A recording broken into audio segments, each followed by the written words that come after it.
Kayak mendadak, asli kayak mendadak loh.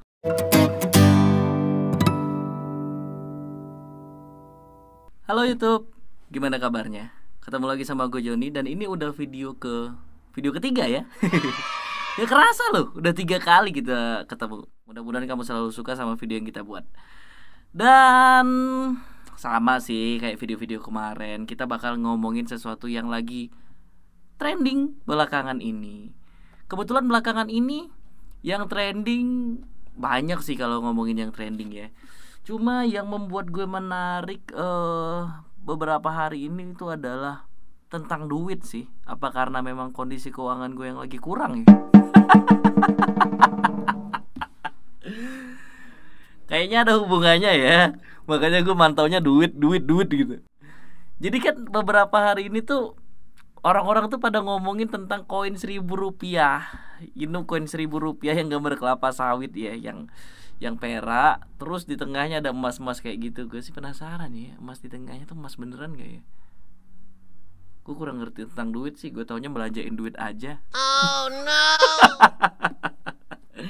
Nah jadi belakangan ini uang ini viral banget loh.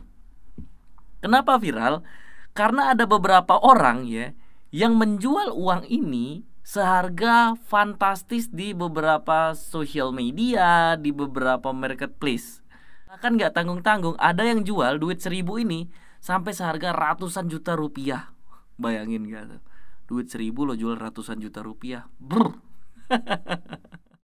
Duit modal 1.000 ya, dapatnya ratusan juta. Jadi karena gue penasaran, gue sempat search juga di marketplace dan juga social media. Duit 1.000 ini ada yang jual mulai dari 3.000 rupiah, 12.000 rupiah, 12 juta rupiah, 20 juta rupiah, bahkan sampai ada yang ratusan juta rupiah. Tapi yang membuat gue bingung ya, dari banyak-banyak barang yang dijual mahal tadi, ada yang laku gak? Karena kayak gini bro, uang 1.000 rupiah emisi tahun 93 yang gambarnya kelapa sawit ini, itu masih berlaku sampai hari ini ya. Sampai hari video ini dibuat, uang 1.000 rupiah itu masih berlaku sebagai alat tukar mata uang. Arti gini, lo belanja ke minimarket, lo belanja ke warung, lo misalnya mau isi bensin gitu, bayar pakai uang ini masih berlaku. Tapi anehnya kok bisa sih barang yang masih berlaku ya, yang masih lo gunakan untuk alat tukar mata uang yang masih berlaku, dijual dengan harga puluhan bahkan sampai ratusan juta rupiah. Gue sih nggak tahu ya siapa yang pertama kali mencetuskannya, tapi ini ide menarik banget menurut gue loh. Karena uang 1.000 ini dulu itu sering banget gue dapat dari mbak gue waktu zaman gue sekolah. Itu kalau nggak salah zaman gue SMP, hampir setiap hari mbak gue kasihnya duit ini loh. Cuma gue lupa itu dikasih 3.000 apa 5.000 lah duit jajan gue waktu itu ya. Tapi kebanyakan sih gue dapatnya duit kayak gini, sampai berat. Jadi gue dulu kan pakai celana celana SMP itu kan yang pendek kan ya. Jadi ngantongin duit itu lo kebayang gak sih? Jadi kayak celana lo tuh kayak turun sebelah gitu. Kita balik ke prinsip ekonomi. Kalau misalnya permintaannya banyak, barangnya sedikit, maka harganya bakalan naik. Begitupun sebaliknya, permintaannya sedikit, barangnya banyak, harganya jadi turun. Nah ini nih mirip sama yang kejadian kayak duit 1.000 logam kelapa sawit ini. Karena memang udah jarang banget kita temuin. Mungkin ada permintaan yang banyak, mungkin ini ya, mungkin ada permintaan yang banyak akan uang ini, makanya mendadak harganya naik. Karena gue sering lihat uang-uang kayak gini tuh di mahar-mahar pernikahan kayak gitu bro. Bener kan? Lo sering juga kan lihat kan, yang dipajang-pajang dijadiin kotak semacam perhiasan gitu. Tapi nggak juga sampai ratusan juta, gila aja. Mending dia beli emas ya enggak. Itu menurut kita. Tapi buat para kolektor yang punya duit lebih, yang memang hobi mengkoleksi barang-barang antik dan kuno, semuanya bakalan bernilai lebih. Tapi uang ini menurut gue sih belum bisa dibilang sebagai bahan yang bernilai kuno, karena ya uangnya masih berlaku. Beda halnya sama misalnya lo nemu uang zaman kerajaan Majapahit misalnya gitu kan. Nah itu pasti bakalan bernilai tinggi banget. Ya iyalah, karena kan ada nilai historicalnya di situ. Nanti bisa lo bawa ke ke museum, terus nanti bakal diteliti.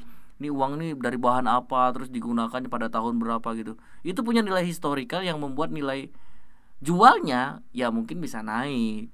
Tapi kalau uang yang masih berlaku, yakin lo mau beli harga segitu? Dan ada hal lain yang membuat gue juga tertarik beberapa hari ke belakang ini, sembari gue membaca-baca dan melihat-lihat sosial media, apa sih yang lagi trending, gue malah menemukan satu video pernikahan yang viral banget.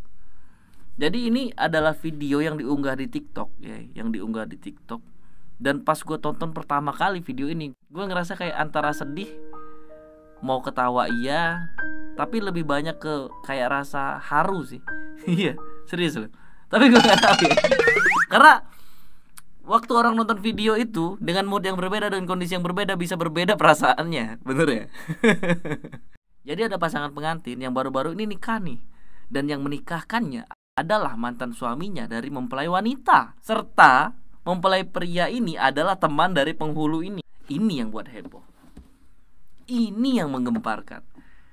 Kan sangat aneh tuh. Ini persentasenya sangat-sangat jarang sekali ya. Gimana ceritanya mantan suami bisa menikahkan mantan istri gitu. Padahal banyak sekali penghulu-penghulu lain di satu dinas itu kan pasti banyak nih. Gak mungkin dong di satu dinas itu cuma ada satu staf ahli. Kita berandai-andai ya, kalau kita jadiin judul sinetron nih, ini asik nih. Kalau kita jadikan judul sinetron, kira-kira apa nih yang cocok menjadi judul sinetron untuk video viral ini? Mantan suamiku penghuluku, tetapi dia juga teman dari suamiku. Penghuluku adalah mantan suamiku dan juga teman suamiku sekarang. Ataupun juga istriku yang bukan istriku lagi menikah dengan temanku dan aku adalah penghulunya. Wah, parah ya. Tapi ya itulah, kita nggak bisa ngomong apa-apa ya, karena memang semua orang tuh pasti punya cerita romansa sendiri. Semua orang pasti punya cerita pernikahan sendiri, cerita pacaran sendiri. Kalaupun dia sendirinya lama, dia pasti punya cerita sendiri. Kenapa dia sendiri? Tapi coba deh lo nonton videonya. Di video ini gue ngerasa kayaknya tatapan cewek itu ke mantan suaminya itu dalam banget ya. Nah ya, walaupun kita gak tahu sih apa isi hati dari mempelai wanita ini ke mantan suaminya pas kejadian pernikahan itu ya, pas di hari akad nikah itu. Tapi yang jelas kayak tatapannya dalam banget ya. Entah itu rasa penyesalan, rasa gak enak hati, atau apapun itulah ya. Ya kita doain aja lah sama-sama, mudah-mudahan pernikahannya langgeng ya. Yang mantan suaminya juga di situ nggak diceritain siapa kau udah nikah lagi ataukah masih sendiri ya. Kalau memang masih sendiri ya mudah-mudahan cepat dapat jodoh juga lah ya. Tapi dari video ini akhirnya kita bisa belajar kalau jodoh itu di tangan Tuhan. Jangan bermusuhan dengan mantan dan jangan pernah membenci teman. Itu dia. Terima kasih buat kamu yang sudah menonton video ini. Jangan lupa tinggalkan komentar kalau kamu suka dengan video ini ya, biar kita makin semangat untuk membuat video-video baru selanjutnya. Kalau gitu gue jadi pamit dulu, sampai ketemu lagi di video selanjutnya. Dadah.